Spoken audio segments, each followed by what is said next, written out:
mga kablandi, welcome to my YouTube channel na naman. Gagawa tayo ng masarap na merienda. Sarap daw na merienda, hindi namin alam kung tama ba to. Tama bang gumawa ng ganito? Merienda, ay, naku, mali yata ang pagkakaano ko. Teka, tingnan natin. Sumobra yata sa lambot. Sumobra. Ayan mga kablandi. Sumobra, wait. Kailangan ayusin natin. Yan mga kablandi, dinagdagan ulit ng glutinous rice flour para magawa tayo ng bilog-bilog. Bilo-bilo. Ano ba to sa kung tawagin sa mga Ilocano? Bilo-bilo.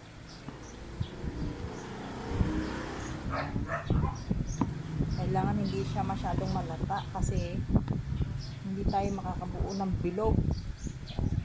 Kailangan tamang-tama lang. At siguraduhin malinis ang mga kamay paggawa ng mga bilog.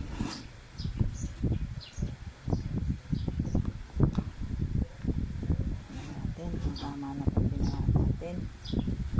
Ayan. So, ang sahog ng ating bilo-bilo is saging na saba, kamoteng dilaw, yung sarap na kamoteng dilaw, and then ano ba, parang hindi pa rin pwede, nagdagan pa natin ng ayan, glutinous rice flour. Tama ba to? Baka hindi ito yung pang dagan natin hanggang sa pwede na natin siyang ibilog. Yun, daw nga yung mga panahog natin sa bilo-bilo. Ayan, meron tayo diyang saging na saba, kamoteng dilaw. Meron tayong asukal, may sago, may vanilla. Siyempre, yung gata, importante yun. Hindi yun dapat mawala. And ito nga, yung glutinous rice flour. Ayan. Ayan. Ayan, kailangan halong-halo. Wala kasi kaming ang tawag doon. Blender ba yun? Ano ba yung tawag doon? Yung para sa para na be-blend itong mga ganito. Hindi na yung mano-mano, no? Hindi tama ba itong pinagagawa? Hindi po ako professional. Pasensya na po, mga kablandi. Tao lang. So, any suggestions para maging maganda ang paggawa ng bilo-bilo? Comment down below. And shout out ulit sa mga sampay ni Andres. Yan. Yan. Sana makagawa na ako ng bilog-bilog. Umpisahan na natin to.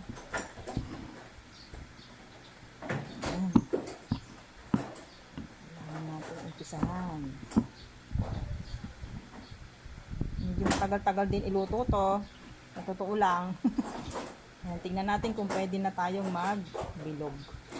Wala ng bilog, bilogan. Oh, pwede na mga kablandi. Oh, diba? Yun oh. Pare, tinimpla lang ito sa tubig mga kablandi. Yung. Sino bang gagawa? Yan, bali. Yan, lalagay lang tayo ng glutinous powder din sa ating mga kamay para hindi dumig yung ating bilog-bilog. Ha? Oo dami eh. Dami pa naman ng saging. Ay parang bakit ganun nakagawa ko ng isa tapos ngayon ayaw na. Ayaw na nang dumikit. Ayaw na niyang dumikit sa aking, ay nakadikit siya sa aking mga kamay, ayaw niya nang maalis.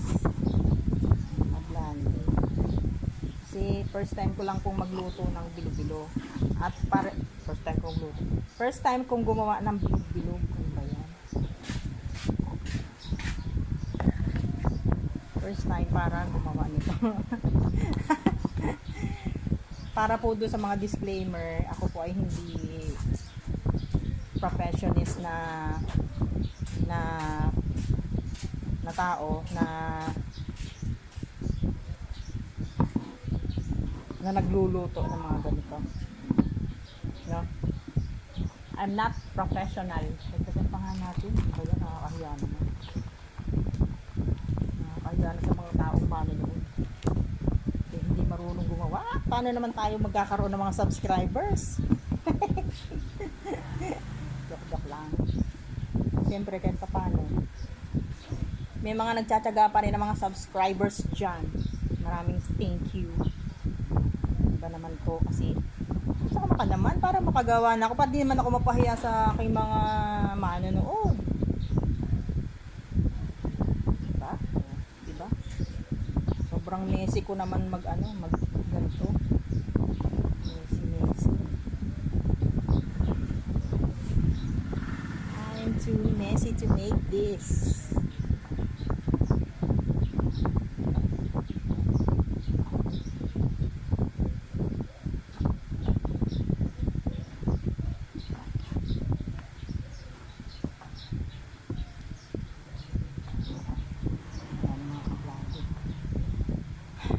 Medyo po-post muna natin para maging maayos.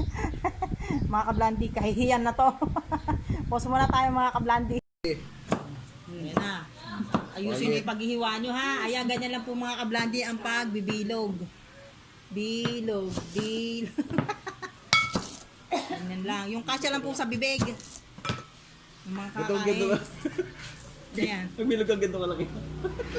Kasya ba sa bibig mo yan? Eh di, ganyan. Basta ako sinabi ko yung kasya sa bibig mo.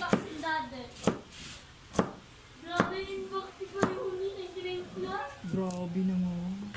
Hiwa. Ayan, di ba mga kablandi? Bilog. Ganyan, mga kablandi, kahit na medyo messy ang aking mga kamay. hindi madali magtimpla ng ganito. Grabe ka? Ano na yan, Yune? Kadayaan yan ah. Anong ginawa mo dyan? Cheating. Ano yan? May cheat ah. 1 million sana. Akin na, pagkita ko 1 eh. 1? Pagkita ko 200. Ito pala. 60, 61. Ayan, mga kablandi, malapit-lapit na. Ayan, tapos sinakulo yung huling pinagpigaan ng gata, mga kablandi, pwede pa yung pigain para pansabaw, unang sabaw sa ating bilo-bilo. Oy! Ayan. Yan, kausap mo na yung halaman mo. Ayan, mga kablandi. Ayan, naghihiwa sila ng saging. Ayan, may naghihiwa ng kamote. May naghihiwa ng saging. Yan. Ito ang ating sagong ilalagay. Yung maliliit lang, mga kablandi. Yan. Maliliit. Then sugar. Red. Yung red. Yung raw. Raw ba yung tawag doon? Ilaw. Raw. Raw. Yung wash. Yung wash ng sugar, mga kablandi. And, ito yung ating kakanggata. Ganap ka pang lang. Pang finale yan. Malasa. Masanay mo. Lahat ba itong ngamote?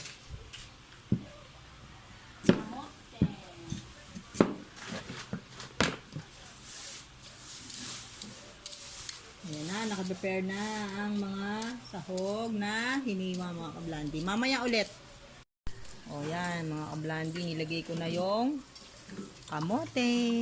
Ayan. Kumulo na yan kanina, mga kablandi. Pero nilagay ko na yung kamote para yan. Para susunod, sa sunod na kulo niya, yung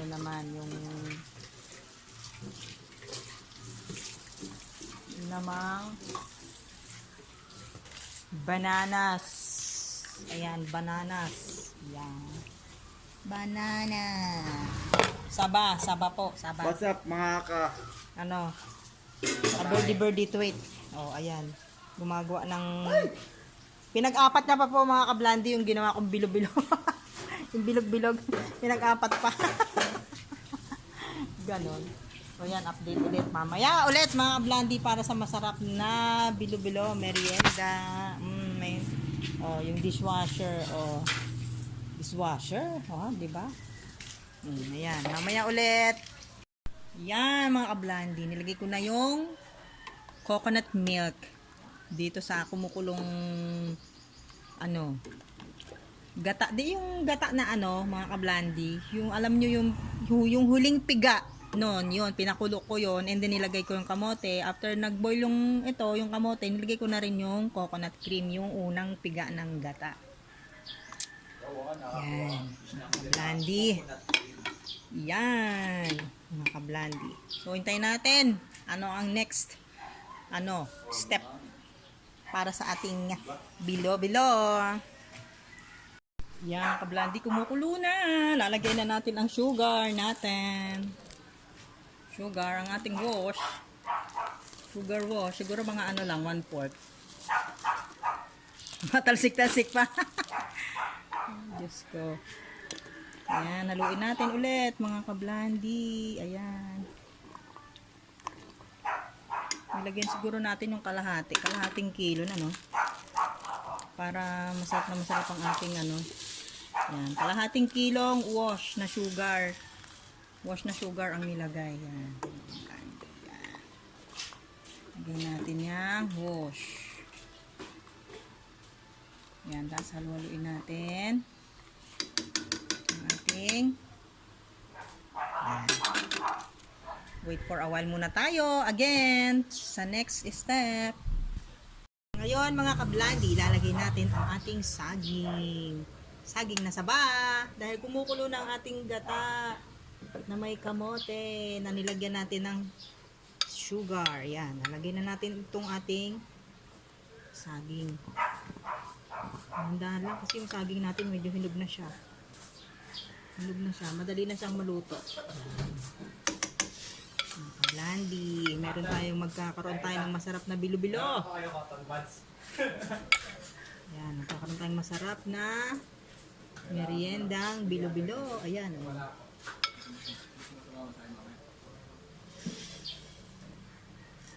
Yan. And then, lalagay na rin natin yung yung ating sago.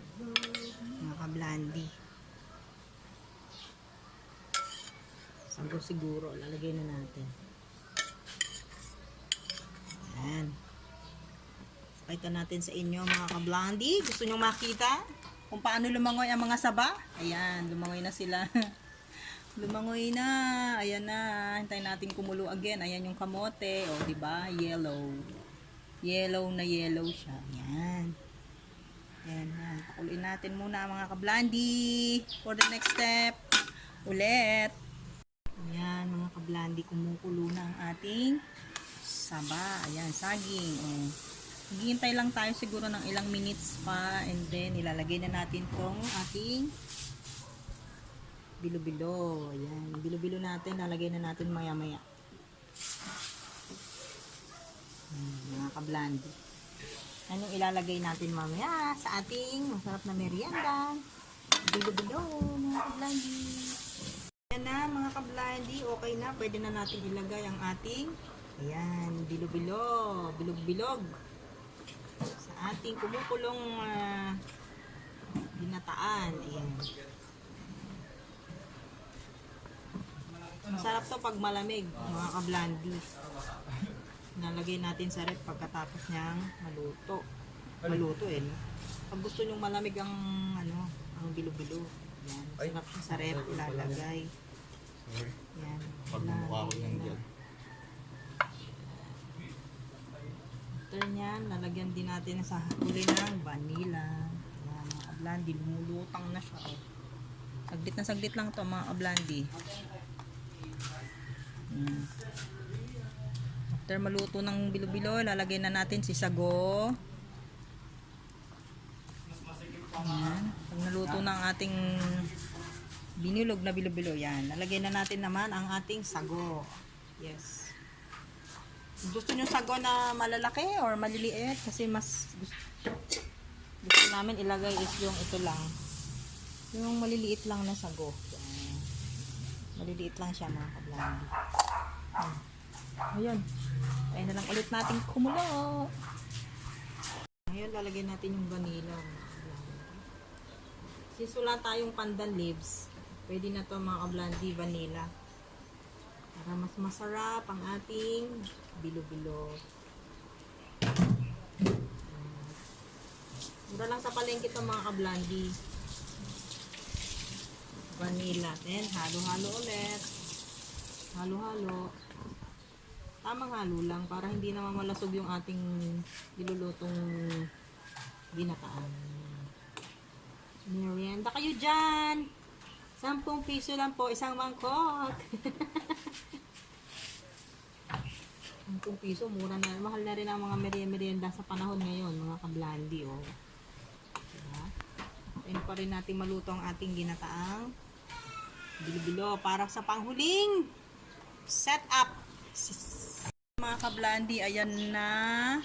Kumukulo na siya. Ilalagay na natin yung ating sago. Ayan. Lagay natin yung ating sago. Ayan mga kablandi. Tapos haluin natin. Para mas mas masarap kasi pag may sago mga kablandi yan. Para talagang bilog-bilog. Ayan, diba? Ayan, lapit na. Konting-konting oras na lang, konting-konting minuto na lang, maluluto na ang ating merienda. Merienda ala Gal Vlogger.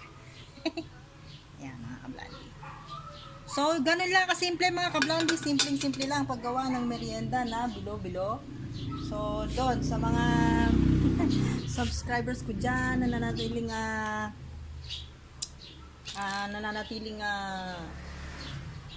stay, di ba? Nag-i-stay dyan. Ayan, sa inyo maraming salamat. Sa bagong pasok sa aking channel, subscribe lang kayo sa aking channel para kahit paano meron kayong mapaglibangan or may matutunan kayo kahit paano sana. Kahit hindi tayo ganoon ka-professional mga kablandi. Ayan. So, yun. Ganun lang kasimple. Hintayin lang natin kumulo and ayan na. Chow-chow time. After this, chow-chow time na naman mga kablandi. So, that's it. That's all I can share to you guys. Yan, sa aking mga kablandi. Diba? Yung blandi ko, konting-konti na lang. Ayan. O, hanggang dyan na lamang mga kablandi. After dito is kainan na naman mga kablandi. That's all I can say to you all. Maraming salamat sa inyong pag-support sa aking channel. God bless you all and always take care. Love you all.